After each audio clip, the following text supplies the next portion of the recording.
제일 중요한 핵심 포인트, 이거 작은 것만 계속 욕심내시면 절대 못 삽니다.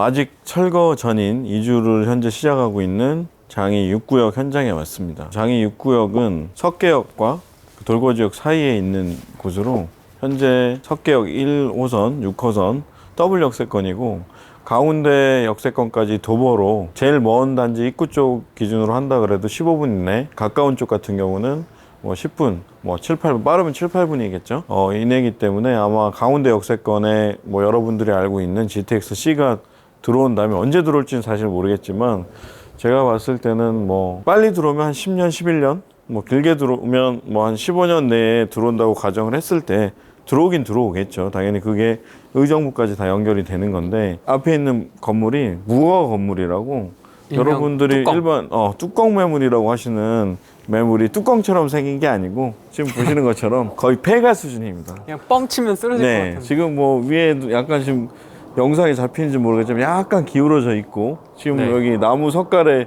그러니까 여기 지금 창문틀 보시면 나무로 돼 있는 거 보이시죠? 그러니까 이게 거의 가건물식으로 예전에 건축업자가 지은 게 아니고 그냥 여기 나라 땅에다가 시유지에다가 몰래 이 코너에다가 그냥 몰래 지은 겁니다. 몰래 60, 70년대에 지어가지고 무허가 건물원이라고 나온 게 80년, 82년인가 항공사진 촬영에 찍혀 있고 그리고 그걸 80년대에 들어서 건축물 대장은 없는데 그걸 대신해서 당연히 등기부등본도 없어요. 무허가 건물은. 쉽게 말하면 땅이 자기 땅이 아닌데 몰래 건물을 지어서 여러분들이 알고 있는 뚜껑 매물이라고 하는 것들은 결국은 땅의 사용료는 서울시에 지금 성북구청에 지대로 돈을 내고 있는데 그 사용료라고 해봐야 한 달에 한 10만 원 좀 넘는 돈. 그래서 1년 사용료가 제가 알기로는 당연히 지역 그것도 공시지가에 따라 조금씩 다르겠지만 5만 원에서 10만 원 내외. 여기 같은 경우도 지금 실사용 면적, 전용 면적, 그 땅의 대지의 크기는 15평이 채 안 됩니다. 그래서 그런데도 불구하고 한 달 이용료는 한 10만 원 선이기 때문에 큰 부담이 없는 거죠. 무허가 건물을 하는 이유는 여러분 재개발에서 리스크, 비례를 아까 부동산 소장님도 얘기를 하셨지만 장이 4구역이 대장인 걸 알면서도 제가 동생한테 장이 6구역을 했던 거는 당연히 제가 아까 말한 거랑 그럼 다르지 않습니까? 이렇게 하실 수 있어요. 당연히 장이 4구역은 지금 조합장이 잘리고 새로 선출이 돼서 내년쯤에는 일반 분양을 하겠지만 당연히 입주까지 3, 4년밖에 안 남아서 사람마다 투자의 포인트는 다르다는 거죠. 장이 뉴타운이 좋은 건 알지만 나 여기 실거주 할 수 없는데 나 경기도인데 포항인데 서울인데 다른 지역에 사는 분이 여기를 투자를 할 때는 길게 장기적으로 가져갈 수 있는 분도 있을 거고 아니면 소액으로 아니면 더 빨리 진행된 거에 난 실거주를 안 하고 그냥 시세 차익으로 해서 세금 내겠다 하시는 분들은 장이 4구역이 더 좋을 수는 있습니다. 하지만 장기적인 관점에서 10년 정도 이상을 길게 보신다면 장이 뉴타운에서 당연히 8구역이나 9구역 해지된 곳에 공공재건축을 할 수 있겠지만 그 공공재건축이 과연 이 장이 7구역이나 기타 일반 재개발을 앞지른다? 사업성이 좋다? 그거는 아니라고 봅니다. 그래서 그런 걸 제외하고 가장 제일 늦게 현재 기준으로 당연히 앞으로 다른 구역들이 남아있긴 하지만 대장 입지의 트리플 역세권이 되는 장이 6구역 같은 경우는 당연히 조합원 수 대비 일반 분양 물량이 거의 2배 이상이어서 장이 6구역의 가장 큰 장점은 5구 조합원들이 평형 신청한 것들이 평형 신청 기회를 한 번 더 줍니다. 부동산 소장님 얘기를 안 하셨지만 그래서 5구 신청하신 분들도 원하시면 8사로 다 바꿀 수 있는 게 가장 큰 장점이고요. 그럼 8사로 바꾸는 5구와 8사의 프리미엄 차이는 그래서 지금 별로 없습니다. 그런 부분이 첫 번째 장점이고 지금 이주를 시작했지만 조합원들 아까 원조합원들은 다주택자들도 당연히 그 대출을 원래는 정부에서는 40%를 해주지만 20%까지 추가로 이주비 대출을 해주기 때문에 매물이 그렇게 많이 나오질 않습니다. 하지만 일부 조합원들은 여러분들이 아시는 10년 보유, 5년 이상 거주를 했을 때 만약 1주택인 경우에는 비과세를 받기 위해서 파는 경우도 있을 거고 그런 극소 물량은 나오는데 다만 장이 6구역의 장점 중에 하나는 그 관리처분인가 전에 사업시인가는 그 2018년 10월 20일 전에 했기 때문에 재당첨 제한은 5년 재당첨 제한은 전 주인, 그러니까 원 조합원들이 올 7월에 관리처분인가가 났을 때 그분들이 받는 거기 때문에 5년 재당첨 제한은 새로 구입하시는 승계조합원들은 재당첨 제한은 걸리지 않고요. 그럼 거래가 자유롭게 되느냐? 그 전매 제한은 없습니다. 관리처분인가 시점 기준이 아니라 사업시행 신청일 기준 이 장이 6구역 같은 경우 걸리지 않고 당연히 장이 10구역, 6구역, 4구역 다 걸리지 않습니다. 그런 것도 장이 뉴타운에 새로 입주하는 아파트들의 장점이라고 볼 수 있고, 이 뒤쪽에 있는 무허가 건물의 가장 큰 장점은 장이 4구역이 주춤했던 이유는 조합장이 잘리기 직전에 관리처분 총회 때 비례율이 80%대까지 나온다는 소문이 돌면서 조합원들이 원성이 높았습니다. 그 이유는 교회란 곳에 그 사업 지원이 거의 뭐 6개월에서 1년 이상 철거를 못했고, 그게 올 3월에 했겠지, 철거를 강제 집행을 했지만 그 기간 동안 사업의 지원에 대한 손해가 비례율 하락으로 이어졌고, 그 비례율 하락을 조합원들은 다 조합장 책임이다. 그래서 조합장을 해임을 하고, 그런 소문들이 돌기 때문에 장이 4구역에 프리미엄이 좀 변동이 있었고 떨어지는 폭이 있었습니다. 근데 그걸 극복하고 이제는 일반 분양을 앞섰기 때문에 앞두고 내년 상반기에는 아마 예정대로 하게 되면 다시 프리미엄은 다시 상승세로 돌아설 거라고 보고요. 아까 소장님도 나오는 시점에 저한테 하나 좋은 물건이 있다고 소개를 해준 물건이 있는데, 그런 개념에서 보면 장이 19역도 똑같은 개념입니다. 사랑제일교회라는 큰 리스크, 교회 이주에 대한 리스크가 있는데 그게 협상이 되고 있지만 일반 원조합원들, 실망하는 분들, 사업이 계속 지연되는 거에 대한 불안감이 있는 분들은 실망 매물을 던지면서 주변 시세보다 많게는 3, 4천에서 4, 5천 이상 싼 매물들이 종종 나온다는 거 잊지 마시고, 지금이 어떻게 보면 장이 10이든 6이든 4든 본인의 실거주 요건 패턴, 내가 몇 년 후에 들어가는 게 더 본인한테 유리할지를 잘 고려하셔서 그 여기 장인 뉴타운을 투자를 하시면 좋을 것 같고, 재개발 투자에 있어서 무허가 건물의 가장 큰 장점은 비례율에 상관이 없다는 겁니다.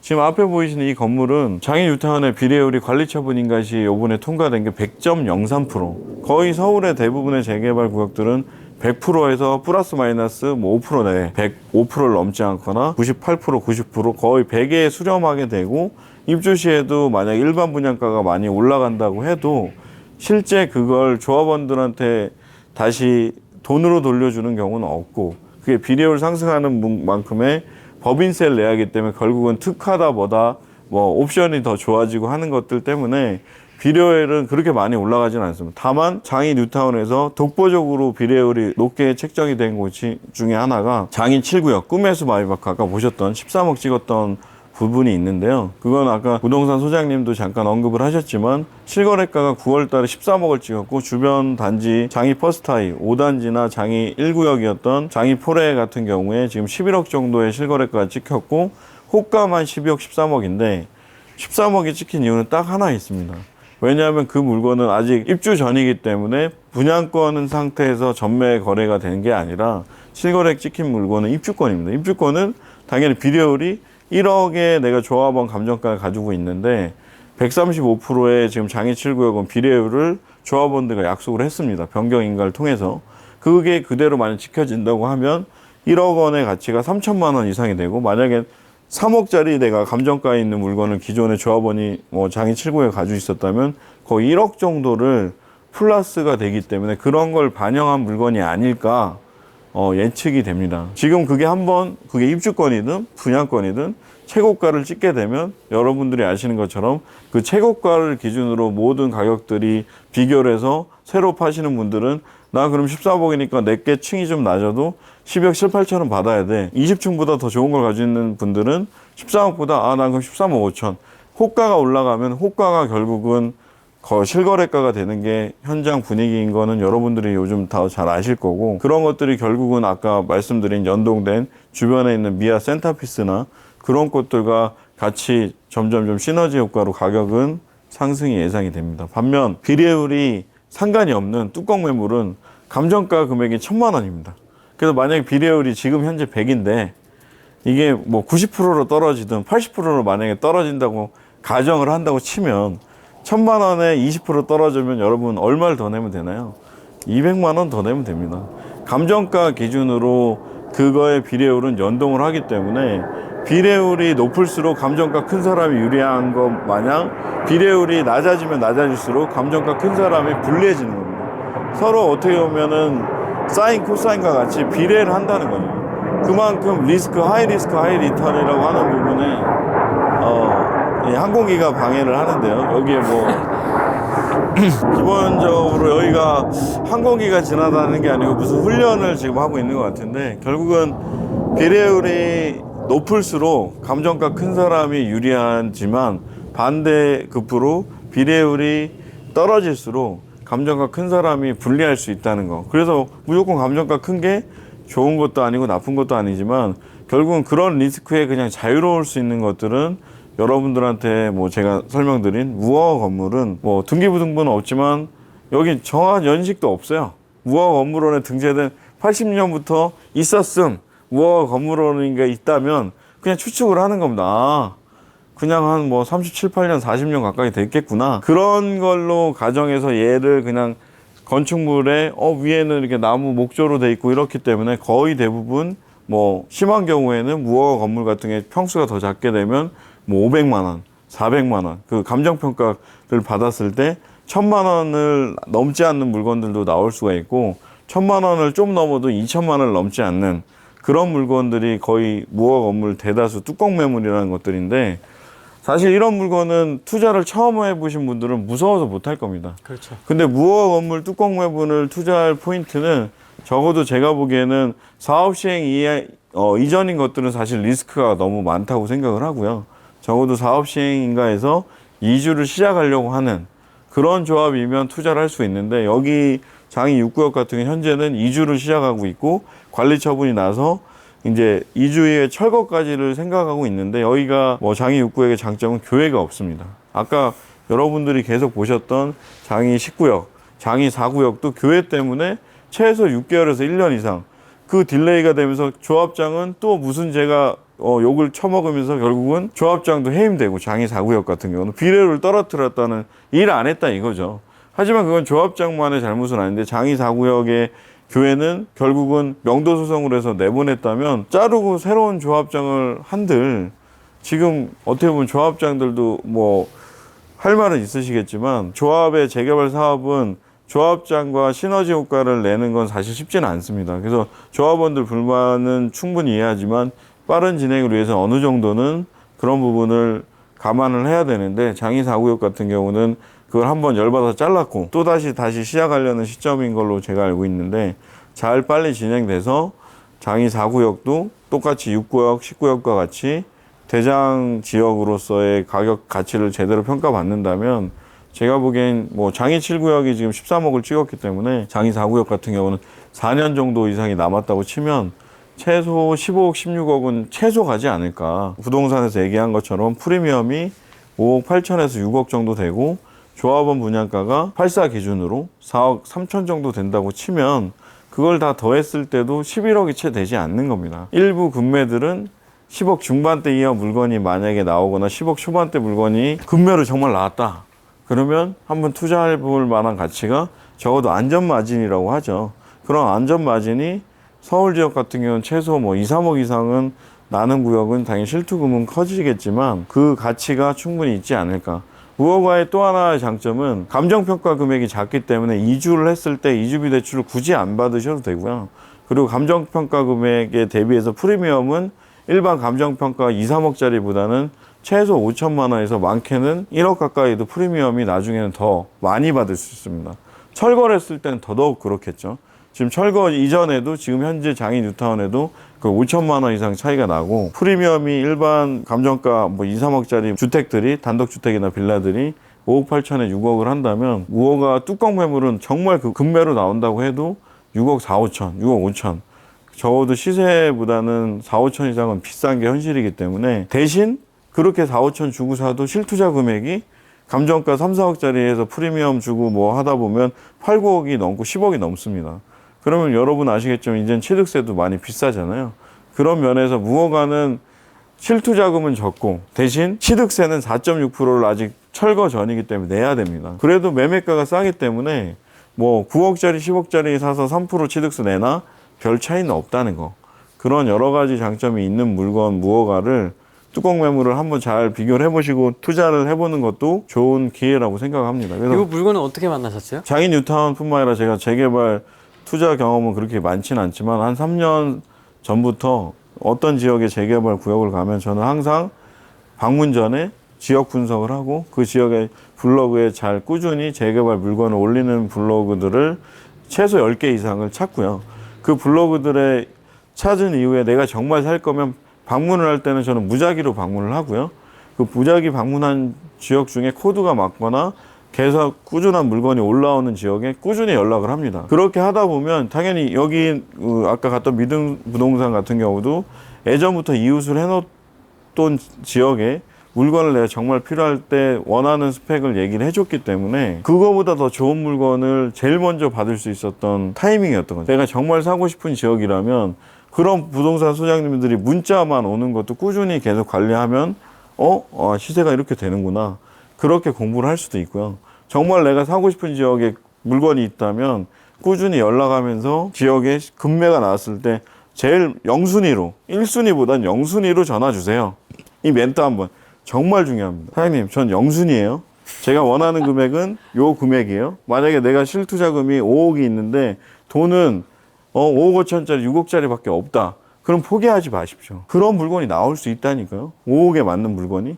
다만 5억 2, 3천 물건이면 어떻게든 2, 3천 빌려서든 사돈의 8천 아니면 부모님 돈을 빌려서라도 5천 비싼 건 살 수 있어야죠. 다만 그 가격이 뻔히 올라가는 게 보이는데 난 돈이 없어서 이거보다 작은 것만 계속 욕심내시면 절대 못 삽니다. 그래서 그 지역 시세를 보고 시세섬이 출렁돼서 떨어지는 포인트에 잡으시려면 꾸준히 그런 블로그에 시세 관찰할 수 있는 건 이웃 추가 알람 설정을 해 놓으시고 보시면 현장에 왔을 때 내 코드가 맞는 부동산들에 수시로 연락을 해서 그런 문자를 받다 보면 저처럼 이 물건을 저도 시세보다 지금 동생도 거의 한 5천만 원, 4천만 원 이상 싸게 샀습니다. 근데 또 먼저 연락이 왔어요? 아니 제가 먼저 연락을 계속 컨택을 했죠. 컨택을 먼저 하고 있었는데 그 블로그를 보고 제가 제일 먼저 전화를 했죠. 그 공지를 보고 뜨자마자 제일 중요한 핵심 포인트. 이거 지금 후랭이님 정확하게 지금 저한테 질문해 주셨는데 재개발 물건은 정말 좋은 물건은 10분 안에 나갑니다. 길면 1시간. 정말 중요한 건 지금 여기가 뭐 정부에서 그런 규제 때문에 사실 장이 6구역 옆에 있는 4구역도 피가 좀 주춤했고요. 올 여름쯤에. 그리고 10구역도 교회 때문에 시끄러운 이런 뭐 코로나나 이런 이슈 때문에 더 상승할 수 있는 여지에서 오르지 못하고 눌려 있거나 일부 실망 매물들이 나왔던 게 사실입니다. 근데 그런 매물들은 사실 감정가가 2, 3억이 넘는 물건이 대다수였고요. 무허가 뚜껑 매물은 저도 지금 이 물건 동생 거 사면서 거의 6개월 만에 처음 본 것 같아요. 그러니까 정말 신기루예요.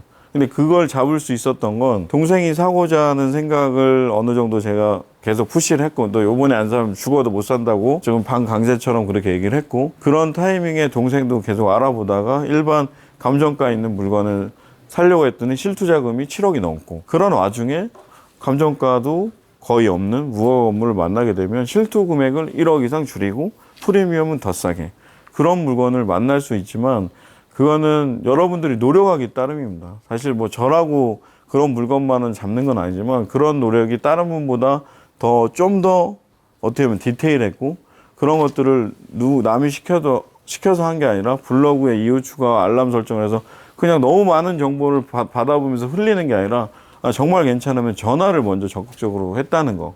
여기 같은 경우도 뜨자마자 제가 전화를 했고 내가 사겠다. 그럼 부동산 소장님들은 정말 좋은 물건은 블로그에 안 올립니다. 제가 항상 말씀드리지만 안 올려요. 근데 장인 뉴타운이나 이런 서울 쪽은 워낙 기본적으로 투자금이 이제는 3억, 4억, 5억 이렇게 넘어가다 보면 블로그에 올려도 잘 안 나가니까 올렸을 타이밍이었어. 딱 그 정체된 시기. 7월달 710 터지고. 그때였기 때문에 사실 가능한 거지. 만약에 기존에 다녀왔던 고객들이 많았다고 치면 사실 블로그에 안 올리죠. 그러니까 그런 운때도 사실 맞아야 되지만 기본적으로는 그런 블로그에 띄기 전에 그 부동산이랑 친해지려면 결국은 자주 전화 통화로 소통을 하거나 현장에 가끔 적어도 일주일에 한 번씩은 오거나 정말 사고 싶다는 기준에서 말씀드리는 거예요.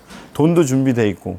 그렇다면 더 얼마나 자주 커뮤니케이션을 하느냐가 좋은 물건 적어도 수천만 원, 한 3, 4천만 원을 절약하는데 그렇게 몇십 일을 통하고 몇십 시간을 통화하는 거는 충분히 값어치가 있지 않나 저는 그렇게 생각을 합니다. 또 한 번 느낀 건데 그 공지가 뜨자마자 전화를 했다고 했잖아요. 그렇죠. 그럼 이미 준비가 다 돼 있었다는 거예요. 그렇죠. 공부가. 동생은 준비가 돼 있는데 못 사고 3년간을 수십 번에 제가 청약만 바라보시는 정말 특히 신혼부부, 신혼특공 바라시는 20대 후반, 30대, 당연히 40대 결혼하신 분도 계시겠죠. 신혼부부들은 제발 청약간첨 30점 뭐 애기도 없는데 뭐 혼전 임신 하실 수 있습니다. 근데 쌍둥이나 할지 그런 거 모르는 상황에서 신혼특공을 제발 바라지 마시고 돈이 있으시면 재개발 공부부터 하셔서 투자를 해보시는 거 적극 권장드립니다. 저희 동생도 3년간 청약만 수십 번 넣어서 다 떨어졌습니다. 한 번도 안 됐군요. 한 번도 안 됐죠. 아니 애비 당첨도 안 됐어요. 애비 당첨 한 번 됐나?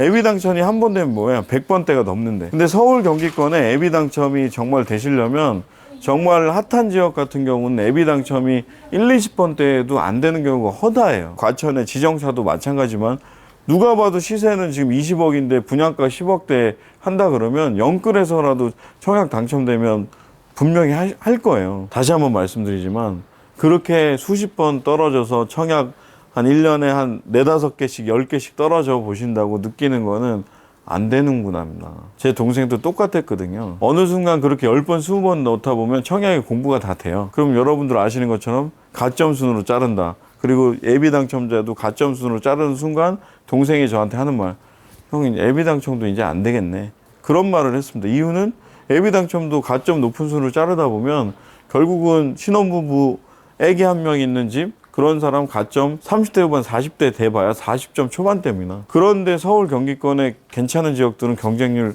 요즘 더 올라간 거 아시죠? 100대 1은 훌쩍 넘고 뭐 200대 1, 300대 1. 동생도 나중에는 84 하다가 계속 떨어지니까 전략이 2년차 때는 좀 바뀌더라고요. 84 초과 물건. 그럼 그 전략을 제 동생만 알까요? 다 알고 있다는 거죠. 그 운을 바라지 마시고 발로 직접 임장하시고 발로 뛰셔서 그 좋은 물건을 내가 투자할 만한 가치가 있다면 과감하게 이렇게 쓰러져 나가는 집도 7, 8년 후에 나 삐까번쩍한 20층 아파트에 로얄층, 로얄동 RR을 잡을 수 있다는 믿음과 확신이 있다면 도전해 보시는 것도 좋습니다. 여기에 있는 무화 건물은 당연히 가격대는 5억대가 넘습니다. 근데 5억 주고 이거 사라 그러면 여러분 사실 수 있을까요? 공부 안 되면 절대 못 사고 그렇죠. 공부가 돼도 첫 집이라 그러면 부모님이 말릴 겁니다. 야 이게 미친놈 이게 말이 되냐고 이 쓰러져가지고 뭐 나무 판잣집에 뭐 위에 창문 틀든 샤시는커녕 지금 보시면 샤시가 없어요. 1층에 조금 있네요. 결국엔 여기도 이런 것들이 여기만 있는 게 아니라 신림에도 있고 상계에도 있습니다. 다만 그런 상계나 신림도 이제는 무허가 건물의 프리미엄만 3억이 넘어요. 근데 그거에 맞춰서 찾아보시면 또 도로 부지도 있을 수도 있고 그런 토지들도 있을 수 있기 때문에 재개발 구역에는 입주권을 받을 수 있는 건 일정 면적 이상의 도로 부지나 뭐 무허가 건물이나 그리고 토지, 뭐 개발하는 토지는 서울은 거의 없죠. 하지만 뭐 경기도나 뭐 기본적으로 조금 더 넓힌 수원 쪽 넘어가시면 무허가나 이런 것들이 요즘은 투자자들이 취득세 12%안 내려고 그런 걸 샀습니다. 그래서 더 귀해졌다는 거 여러분들 더 잘 아실 건데요. 그런 것들을 열심히 발품 잡고 저처럼 저도 아무 노력을 안 하면서 이런 뭐 행운이 따라오지는 않아요. 발품의 시대가 다시 도래하지 않을까. 정부에서 해프닝으로 끝났지만 KB 주간 시세를 막았다가 욕먹으니까 다시 일주일 만에 다시 풀었습니다. 하지만 그 데이터는 어떻게든 예전처럼 3개월 뭐 후행 지표는 아니고 한 달 뭐 그리고 전주 주 단위 지표지만 그것도 어쨌든 후행 지표이기 때문에 그게 현장과는 맞지 않는 부분이 일정 부분이 있습니다. 그렇다고 그걸 무시하라는 건 아니지만 그거를 데이터를 볼 줄 알고 그거에 맞게 내가 먼저 움직인다면 아니면 같이 움직인다면 그 시너지 효과 정말 투자 가치가 있는 곳과 없는 곳을 차이를 본인 보시는 안목을 키울 수 있지 않을까. 재개발 투자뿐만 아니라 이런 재개발 투자를 해놓으시면 갭 투자로 다른 아파트에 투자를 하거나 분양권을 투자를 하거나 경매를 하시거나 할 때도 분명히 보는 안목이 한 단계 성장하지 않을까 저는 생각을 합니다. 그래서 오늘 장인 뉴타운 재개발은 여기서 마치고요. 임장반도 이제 다시 시작을 할 거고요. 꿈천남 임장반도 다시 시작을 부의 열산곡 임장반을 할 겁니다. 그리고 또 하나 이제는 지방 임장을 한번 준비를 해서 뭐 지방에 여러분들이 투자할 만한 곳이 있는지 서울 이외 경기도 이외에 비조정 지역으로 한번 여러분과 같이 떠날 영상을 찍도록 조만간 다시 만나 뵙도록 하겠습니다. 빠이빠이.